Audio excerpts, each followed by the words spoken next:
এই মিটার হলো হরমুজ আলী পিতা আব্দুল গফুর। লুট সাইডের তার নাই, পূর্ণ ওয়ারিং রিপোর্ট প্রয়োজন।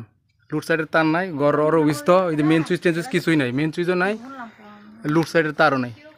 গ্রাহকের যে বলে বিদ্যুৎ সংযোগ দিতে এসে আমরা ফিরে যাই। এই মিটারটা হলো ইকরাম হোসেন পিতা নজরুল ইসলাম। লুট সাইডের কোনো তার নাই, পূর্ণ ওয়ারিং রিপোর্ট প্রয়োজন।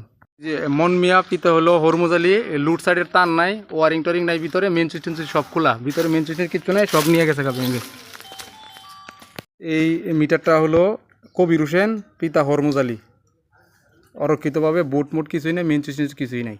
নজরুল পিতা হইল হরমুজ আলী, মিটার ভাঙ্গা। বিদ্যুৎ গ্রাহকদের প্রতি অনুরোধ, ঘরের হাউস ওয়ারিং কমপ্লিট না করে অফিসে গিয়ে আবেদন করবেন না। আনকমপ্লিট ওয়ারিংয়ে মিটার সংযোগ হয় না। ঘরের হাউস ওয়ারিং কমপ্লিট করে আবেদন করবেন, নয়তো আপনাদের বিদ্যুৎ অফিসে জমা টাকা জলে যাবে। আশা করি বুঝতে পারছেন। সবাইকে ধন্যবাদ।